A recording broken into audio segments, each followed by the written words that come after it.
পশ্চিমবঙ্গের মুখ্যমন্ত্রী মমতা ব্যানার্জি বাংলাদেশ নিয়ে বিস্ফোরক মন্তব্য করেছেন।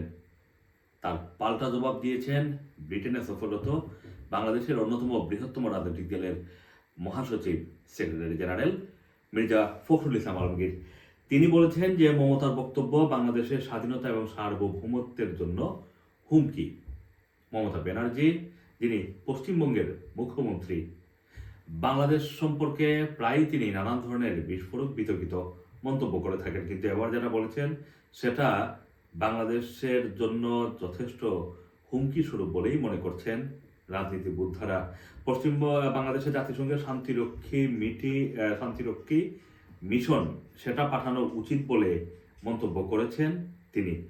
এবং এই বিষয়ে তিনি যে বক্তব্য দিয়েছেন সেটা উস্কানিমূলক বক্তব্য, এবং এই বক্তব্য প্রত্যাহারের দাবি জানিয়েছেন বিএনপি মহাসচিব মির্জা ফখরুল ইসলাম আলমগীর।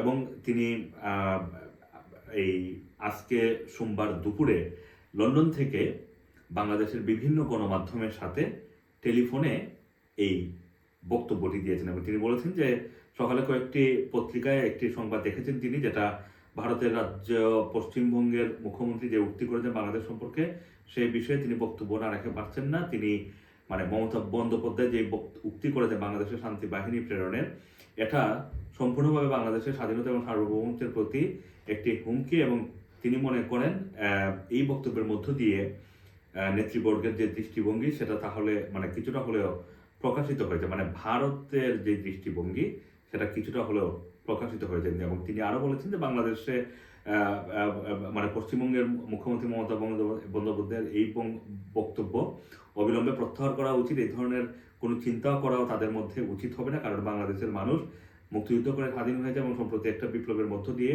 তারা গণতন্ত্রকে ফিরে পেয়েছে। এদেশের মানুষ যে কোনো মূল্যে এই ধরনের চক্রান্তকে রুখে দাঁড়াবে।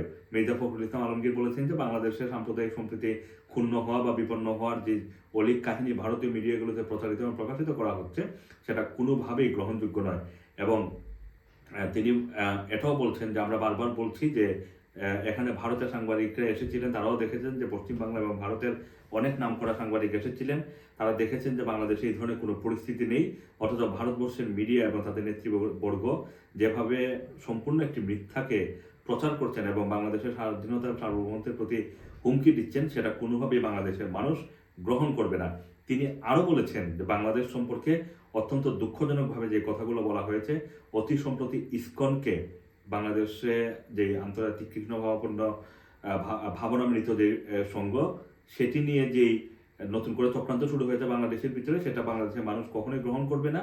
এবং এটা খুবই পরিষ্কার যে ইসকনের সাম্প্রতিক ভূমিকা অত্যন্ত সন্দেহজনক, রহস্যজনক এবং বাংলাদেশের স্বাধীনতা সার্বভৌমত্বের প্রতি, বাংলাদেশের স্থিতিশীলতার প্রতি হুমকি স্বরূপ। আসসালামু আলাইকুম, রানা টিভি, লন্ডন।